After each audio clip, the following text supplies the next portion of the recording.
Bonjour à tous et bienvenue dans Smart Patrimoine. Smart Patrimoine, l'émission qui vous accompagne dans la gestion de vos finances personnelles, mais l'émission qui décrypte également avec vous les enjeux et les actualités du secteur de la gestion de patrimoine. Une émission que vous pouvez retrouver tous les jours sur Bismart, sur bismart.fr, sur les réseaux sociaux de Bismart. Et bien sûr, vous pouvez nous écouter en podcast sur toutes les plateformes de podcast. Au sommaire de cette édition, nous commencerons tout d'abord avec l'écho des cryptos, le rendez-vous dédié aux crypto-monnaies, aux crypto-actifs de Smart Patrimoine. Et en l'occurrence, nous nous demanderons ensemble quelle sera la potentielle probable future imposition en lien avec le stacking ou le minage, alors que le sujet avait été évoqué lors du projet de loi de finances pour 2024. Une question que nous poserons à Alexandre Lourimi, avocat spécialisé en fiscalité des cryptos au sein du cabinet Orwell. Nous enchaînerons ensuite avec Enjeu Patrimoine. Un enjeu patrimoine où nous tenterons de comprendre quelles seront les tendances, les grandes tendances à regarder dans le non-coté en 2024. Pour en parler, nous aurons le plaisir de recevoir dans un instant Paul Moreno-Blosvy, le président de Opal Capital, mais aussi Alexis Dupont, directeur général de France Invest. Et puis enfin, dans la dernière partie de l'émission, dans l'œil du CGP, nous aurons le plaisir de recevoir Jérôme Dédéian, président de Mon Partenaire Patrimoine, pour tenter de comprendre ensemble comment le nouveau contexte d'intérêt peut être une option favorable aux investisseurs. On se retrouve tout de suite sur le plateau de Smart Patrimoine.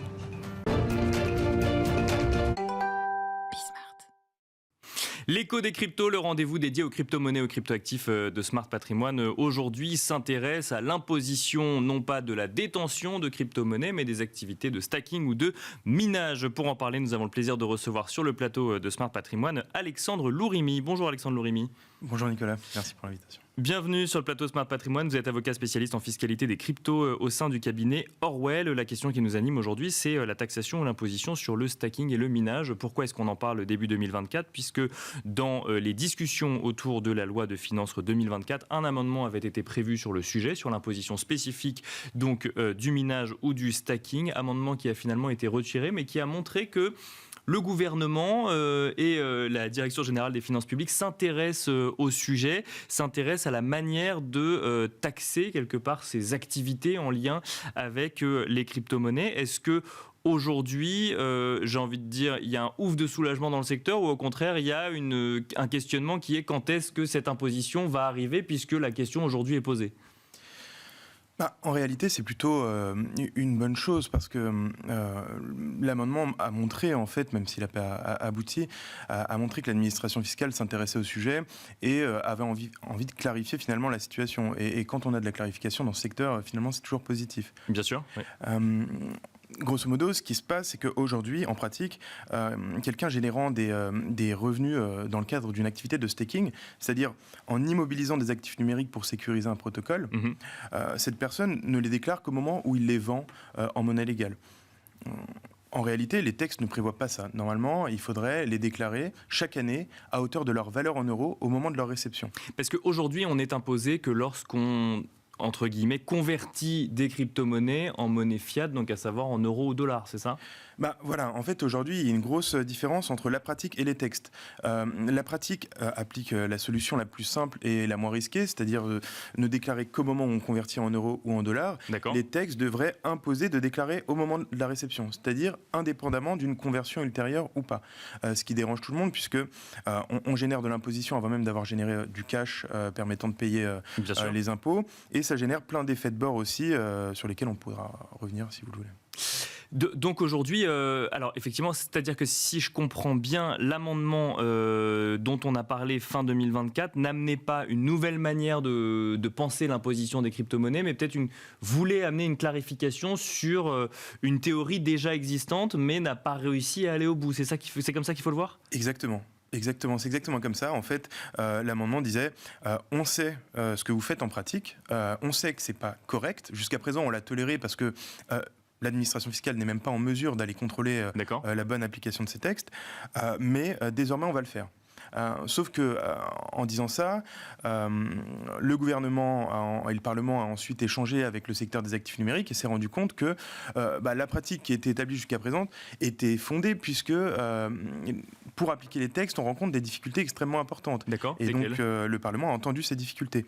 Alors les difficultés, ça va être la lourdeur administrative. Quand on génère des récompenses dans le cadre de staking, on peut parfois générer des poussières d'actifs numériques toutes les minutes.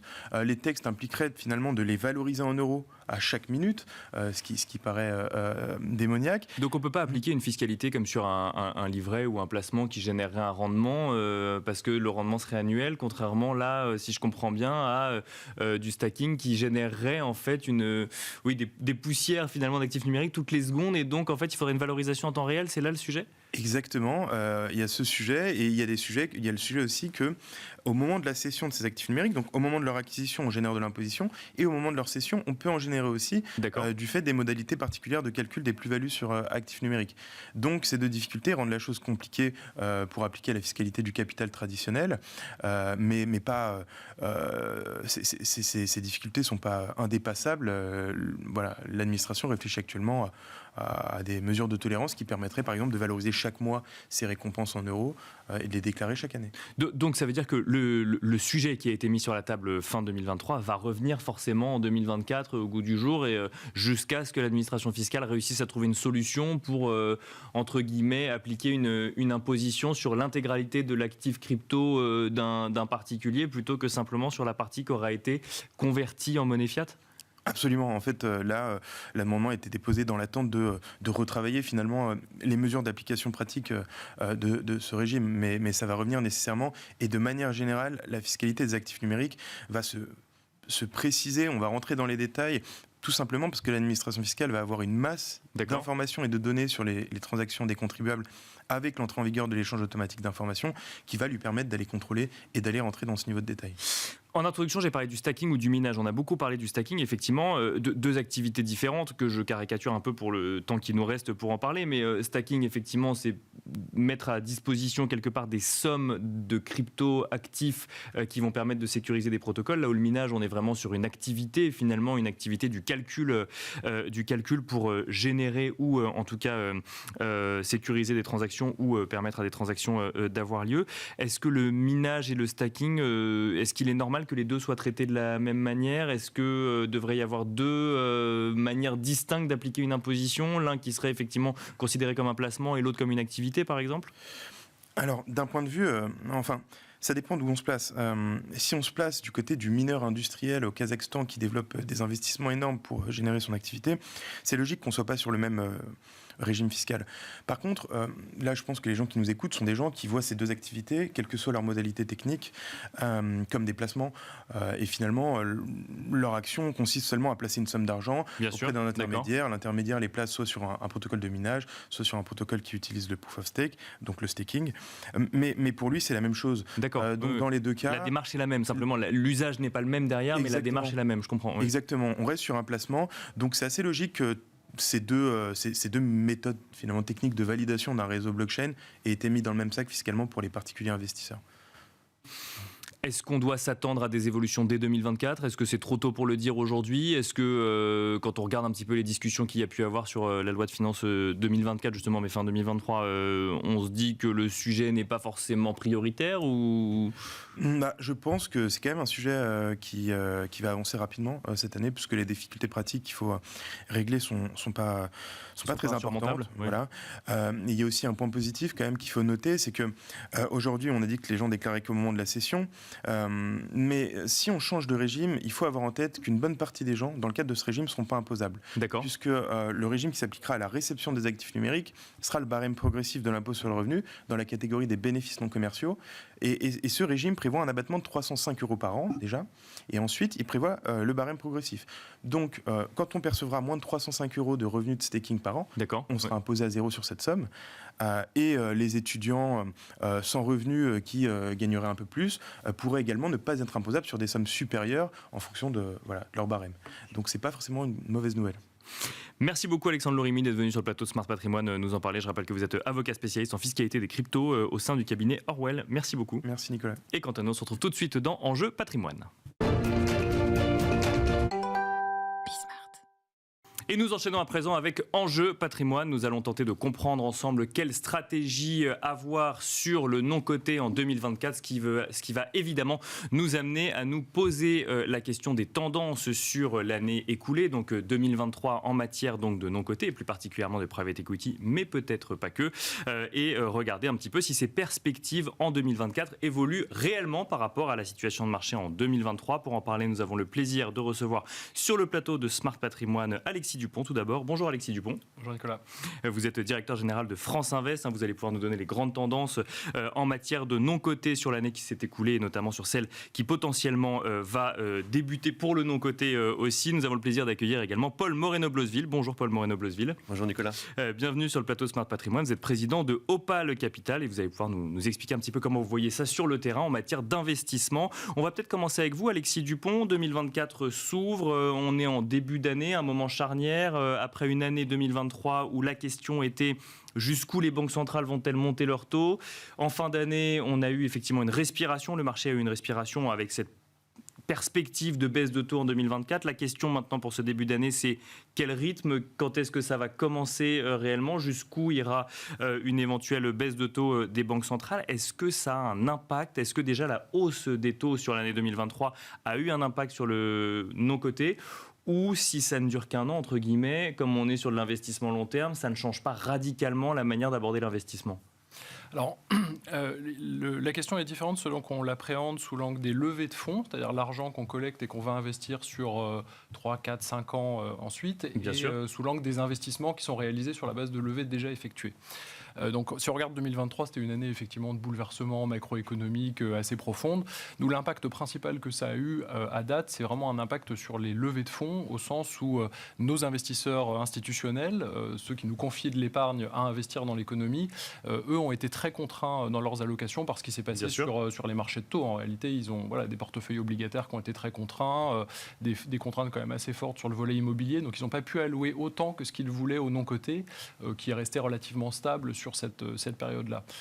Ça a été vraiment un marqueur très fort parce qu'on a vu une baisse plutôt des levées de fonds par rapport aux 2 dernières années pour nous ramener vers à peu près les montants historiques pré-Covid. Donc moins de fonds levés, moins de capacité d'investissement pour les prochaines années, c'est ce que vous nous dites? Oui, ça s'est réduit. Alors, sachant qu'on a quand même encore de l'essence dans le moteur, oui, bien sûr. Tout l'argent qui a été levé depuis 3-4 ans, une partie de cet argent reste disponible pour s'investir dans l'économie. Donc, on est relativement confiant sur notre capacité à continuer à accompagner ce mouvement. Et alors justement, est-ce qu'un an de difficulté, ou alors je ne sais pas si on peut parler de difficulté de financement, mais en tout cas de ralentissement, ça suffit à enrayer une machine comme celle du private equity? Alors si on parle en France ou en Europe aujourd'hui? Alors je vais parler de la France, mais non, d'abord ça ne l'a pas complètement enrayé, hein, les choses ne se sont pas arrêtées, on a eu un ralentissement, le temps s'est ajouté dans l'équation, mais les opérations ont continué, on a même eu un vrai dynamisme, ça c'est une spécificité française sur le mid-cap. D'accord. Les grandes opérations, le venture capital ont été plus touchés, mais le mid-cap français dans les régions est resté très très dynamique,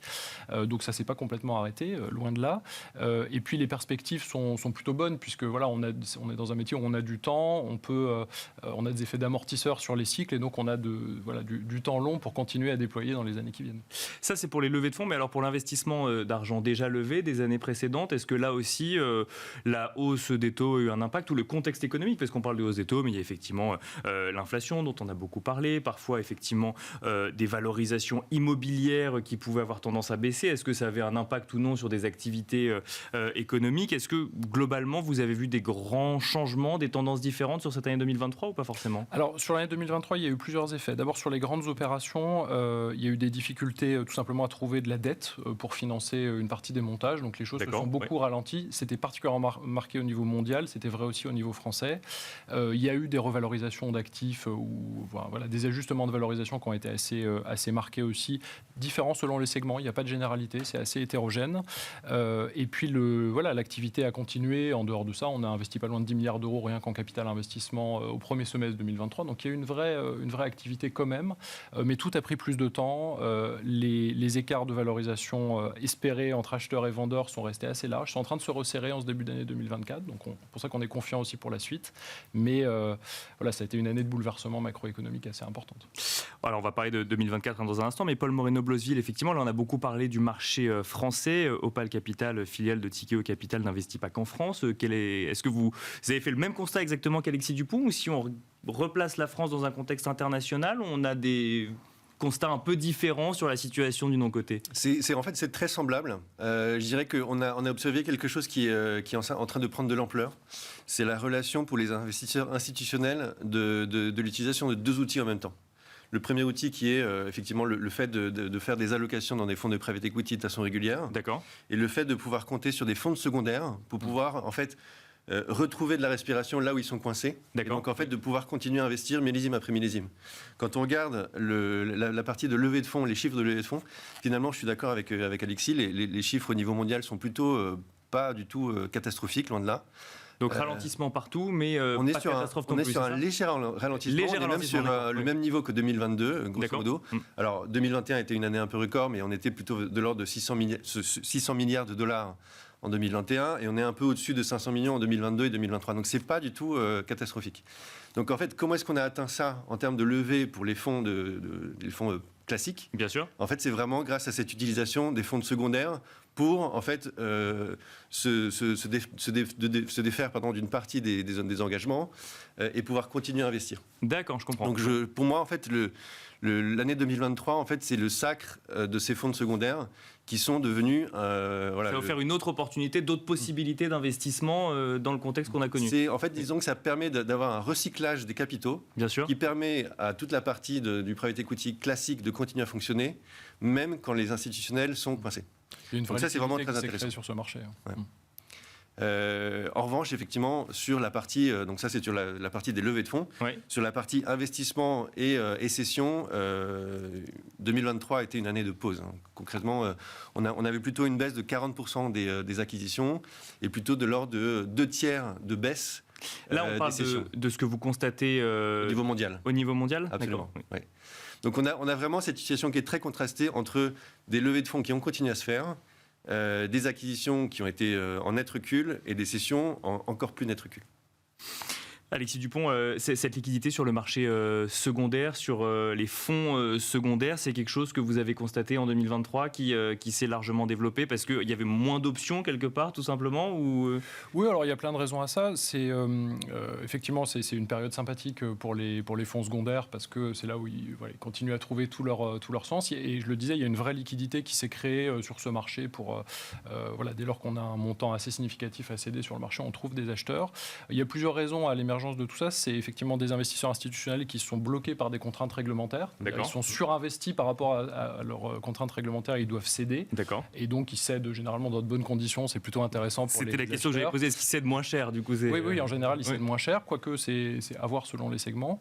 Et puis il y en a d'autres qui le font volontairement pour pouvoir profiter de périodes de réinvestissement dans de bonnes conditions qui se profilent pour 2024 et les années à suivre.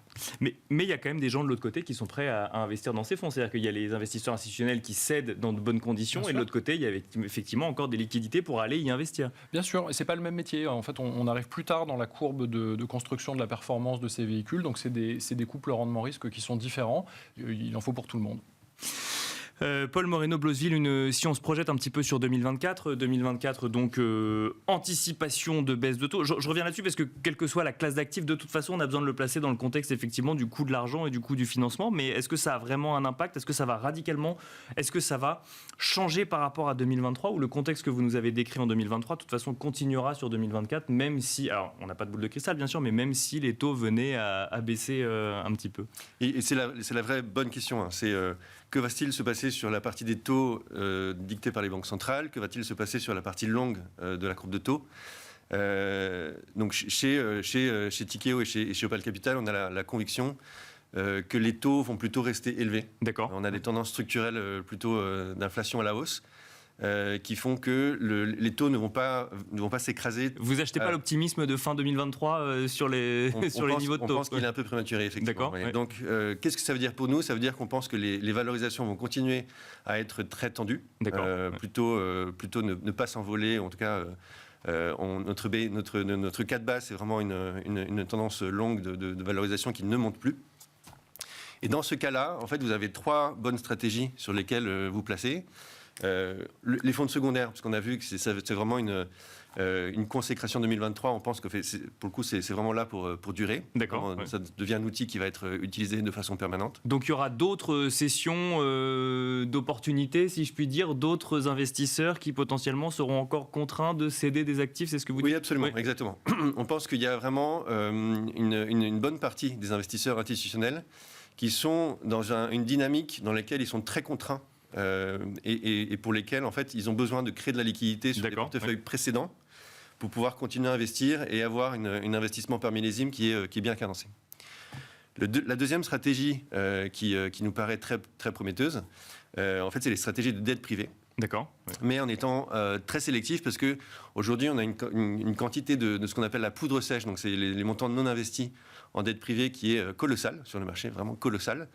Et donc, si vous êtes un investisseur en dette privée qui est très discipliné, vous allez pouvoir tirer votre épingle du jeu. Si vous êtes peu discipliné, vous allez rabaisser vos standards d'investissement. Et là, ça peut très mal se passer pour la suite. Donc encore plus de sélectivité sur la dette privée, c'est ce que vous nous dites? Voilà, très bonne opportunité sur la dette privée, mais sur des acteurs très disciplinés. Et la troisième catégorie, je reviens sur le private equity entre guillemets classique. Là, ce qu'on a vu, c'est des opérations qui se font avec de moins en moins de dettes. Sur les opérations de LBO, encore une fois au niveau mondial, on était plutôt sur, à chaque fois que vous mettiez un ticket, vous mettiez à peu près 60% de dettes et 40% d'actions. Là, il faut du cash. Et là, on est plutôt sur l'inverse. D'accord, ok. Donc ça veut dire plus d'investisseurs? Alors, ça veut dire plusieurs choses. Première chose, ça veut dire qu'il faut de moins en moins compter sur la dette pour faire ses performances. Donc, un modèle de fonds de LBO qui compte sur la dette pour faire ses performances, aujourd'hui, il faut s'en écarter. D'accord. Il faut absolument aller vers ceux qui sont capables d'investir avec peu de dettes, de créer de la valeur opérationnelle en accompagnant au quotidien les entreprises qui sont dans leur portefeuille. Et qui ont un cas d'investissement qui ne repose pas sur la hausse des valorisations, sur le remboursement de la dette, mais vraiment sur cette partie de création de valeur. Et avant de passer la parole à Alexis Dupont, est-ce que ça veut dire plus de monde autour de la table s'il n'y a pas de dette pour effectivement financer les opérations? Alors c'est un très bon point. Et en fait, nous, on a une conviction que les fonds de co-investissement vont représenter à nouveau un outil très intéressant pour les fonds de LBO pour continuer à investir. Alexis Dupont, si on fait un focus sur le marché français et en ayant en tête que les gens qui nous écoutent sont plutôt des particuliers ou des professionnels de la gestion de patrimoine, quelles sont les grandes tendances, les grandes perspectives que vous anticipez sur cette année 2024? D'abord, pour réagir, la bonne nouvelle, c'est que sur le marché français, on mesure dans une de nos études la contribution de la dette à la création de valeur et c'est à peu près zéro. D'accord, versus la croissance des entreprises qu'on accompagne. Donc on doit être plutôt bien positionné. Effectivement, vous avez raison, au-delà du capital investissement, il y a ce qui se passe sur la dette privée, sur l'infrastructure, qu'ont chacun de ces segments une dynamique un peu particulière. L'infrastructure encore aujourd'hui, l'infrastructure c'est une tendance de long terme. Bien, oui, c'est des couples au rendement risque un petit peu différents de ceux du capital investissement. Sur 2024, d'abord tout ce qu'on dit est quand même sujet à une hypothèse très forte sur la géopolitique, l'équilibre macro. Il peut se passer des choses compliquées ou au contraire ça peut mieux se passer qu'on ne croit. Donc ce sera quand même très dépendant. Effectivement, les allocations vont rester contraintes du côté des investisseurs institutionnels. La stabilisation des taux, on ne s'attend pas à des baisses très fortes, mais la stabilisation va donner de la visibilité, va aider à respirer un petit peu, les portefeuilles vont tourner, les portefeuilles obligataires vont se recharger, donc ça va donner des ressources aussi à ces investisseurs institutionnels-là pour revenir vers nous. Les investisseurs particuliers, fortunés, family office ont été nos premiers souscripteurs au premier semestre 2023, on verra sur l'ensemble de l'année, ils vont rester très présents et renforcent leurs allocations parce qu'ils n'ont pas les mêmes contraintes que les investisseurs réglementés et ils ont envie d'y aller, parce que de leur point de vue, c'est le bon moment de continuer. Et ces investisseurs particuliers, ils vont justement sur les fonds secondaires dont on parlait tout à l'heure, ou là ça demande encore une expertise différente? Alors les plus sophistiqués d'entre eux, mais enfin il faut quand même un niveau de sophistication. C'est pas un marché encore très démocratisé et de toute façon sur l'ensemble du marché on est au début. C'est vraiment une tendance émergente au niveau mondial depuis quelques années. Donc voilà, les choses progressent. Après, ce qu'il faut regarder, le capital investissement, la performance, ça se construit sur 3, 4, 5 ans. Il ne faut pas regarder sur une année. La question, c'est est-ce qu'on reste pertinent économiquement à long terme? Je suis d'accord avec ce qui a été dit, les taux d'intérêt réels vont rester positifs, assez élevés. C'est un monde différent pour les entreprises. On ne peut plus tout faire avec de la dette. Et en même temps, on a des transformations énormes à financer, énergie, digitalisation. Donc il va y avoir besoin de partenaires financiers, d'actionnaires professionnels comme on l'est. Et c'est pour ça qu'on pense qu'on va rester très très pertinent dans les années à venir. Merci beaucoup, messieurs, de nous avoir accompagnés donc, dans Smart Patrimoine. Alexis Dupont, directeur général de France Invest, et Paul Moreno-Blosville, président de Opale Capital. Et quant à nous, on se retrouve tout de suite dans l'œil du CGP.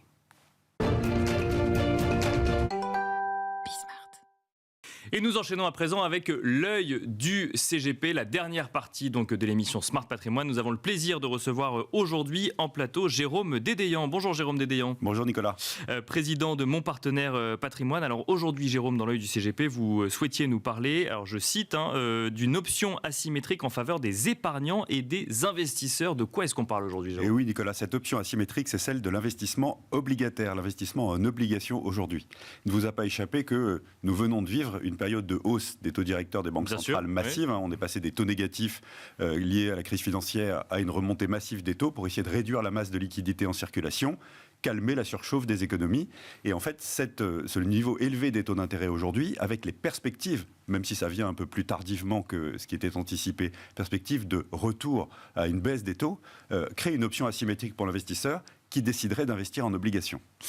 Est-ce que c'est une opportunité ? Est-ce que c'est un risque quand on parle d'options asymétriques ? Alors, une option asymétrique, c'est une aubaine. D'accord. Disons-le franchement, ça veut dire que si vous investissez dans des fonds obligataires qui vont garder leurs obligations jusqu'au bout, vous investissez aujourd'hui avec des taux élevés, déjà embarqués, et si ces fonds conservent leurs obligations jusqu'au bout, en fait, vous êtes certain de votre rendement, modulo le risque crédit, qui est un des deux gros risques qu'on a quand on investit en obligations. Donc il faut faire attention à la sélection des émetteurs. Ce qu'on appelle des fonds datés. Exactement, des fonds datés avec un millésime et ce qu'on appelle buy and hold. Le fonds investit dans des obligations, il va les conserver jusqu'au bout. Votre rendement embarqué, vous le connaissez. D'accord. Oui, vous êtes sûr de le toucher. Mais si les banques centrales redeviennent plus accommodantes, à ce moment-là, il y aura de nouveau baisse des taux. Quand il y a baisse des taux, vous le savez, le prix des obligations monte. Bien sûr. Donc ça veut dire que dans les fonds millésimés aujourd'hui, cette option asymétrique, c'est que vous êtes certain d'avoir votre rendement si vous gardez les obligations jusqu'au bout. Et en revanche, vous avez un potentiel de plus-value obligataire en cas de retour à une politique plus accommodante des banques centrales. En lien avec une hausse de la valorisation des obligations. Des obligations. En fait, j'ai fait faire par mon équipe le calcul. C'est une règle de 3. Normalement, tout épargnant sorti du système scolaire français devrait être capable de la faire. Juste pour donner une idée de l'ampleur de la chose. Si vous avez mis 100 € dans une obligation qui rapporte 4% et que les taux montent à 5%, donc hausse des taux, baisse du prix de marché des obligations, le prix de votre obligation de marché va s'ajuster à 80 €, il va se casser la figure, pour que, en fait, votre coupon de 4 rapporté à 80 € fasse les 5% qui sont la nouvelle référence de marché. Mais nous sommes aujourd'hui en face d'un mouvement de marché qui est plutôt une perspective de retour à une baisse des taux, et donc là c'est l'inverse, votre obligation de 100 € qui donne un coupon de 4%, si les taux baissent à 3%, en fait, son prix de marché va monter à 131 €. Et donc, si vous investissez dans les fonds obligataires datés aujourd'hui, vous avez la certitude du rendement si vous les gardez jusqu'au bout, avec une option donc asymétrique en votre faveur, en cas de retour à une politique plus accommodante des banques centrales. C'est tout bénef. Quand on vous écoute, Jérôme Dédéian, et quand on écoute d'ailleurs d'autres professionnels de l'investissement, on a l'impression qu'il y a en ce moment un momentum très particulier sur ces obligations et qu'il y a une opportunité à ne pas louper, si je puis dire. Est-ce que c'est si vrai que ça ? Il y a quand même un risque quelque part. Est-ce qu'il n'y a pas des précautions à prendre quand même ? Alors bien sûr, là on vient de parler en fait de cette option asymétrique qui vous protège contre le risque de taux. Mais il y a un deuxième gros risque quand vous investissez en obligation, qui est évidemment le risque de crédit. Et donc il faut faire très attention à la sélection des émetteurs de la dette obligataire dans lesquels les fonds sont investis, parce que le ralentissement économique qui entraînera cette baisse des taux peut mettre en danger les entreprises. Et de ce point de vue-là, il y a, si vous choisissez bien, il y a deux critères en fait pour bien choisir ces fonds obligataires millésimés pour bénéficier de cette option en votre faveur ou d'investisseurs aujourd'hui.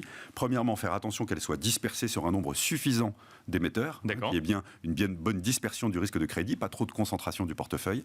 Et la deuxième chose qui est très importante, c'est plutôt de s'adresser à des fonds obligataires millésimés gérés par des sociétés qui sont par ailleurs habitués à gérer des fonds actions. Pourquoi ? Parce qu'en plus de leur analyse crédit classique, des diligences qu'elles font sur la qualité de la dette, elles peuvent avoir une opinion sur le business model en tant qu'analyste equity ou investisseur en equity, sur le business model de l'entreprise, et donc sélectionner des émetteurs dont on pense que le business model est robuste et qui ne seront pas attaqués par le ralentissement économique. Alors sans faire le tour exhaustif du marché, parce que l'offre est abondante en ce moment, nous, dans les boîtes de gestion avec lesquelles, chez Mon Partenaire Patrimoine, on aime travailler, on peut citer les 3 fonds millésimés actuellement commercialisés de Carmignac Gestion, donc une maison de gestion qui ne se présente plus, Carmignac Crédit 2025, 2027, 2029. Ils ont un rendement embarqué de parfois supérieur à 6%, et ils sont dispersés sur 250 à 300 lignes. On peut citer aussi OFI High Yield 2027 qui est géré par OFI Invest, qu'on aime beaucoup, qui est un peu plus risqué avec plus de 100 émetteurs. Donc on a vraiment une qualité de dispersion de crédit importante. Et puis un dernier que je voudrais citer parce qu'il a une aspérité, qui est Échiquier Target Credit Income 2027 de Financière de l'Échiquier, parce que lui, il a une part de distribution. Donc vous pouvez en plus toucher le coupon au fur et à mesure et réinvestir. Merci beaucoup Jérôme Dédéian. Je rappelle que vous êtes président de Mon Partenaire Patrimoine. Merci de nous avoir accompagnés. Et quant à nous, on se retrouve très vite sur Bismart.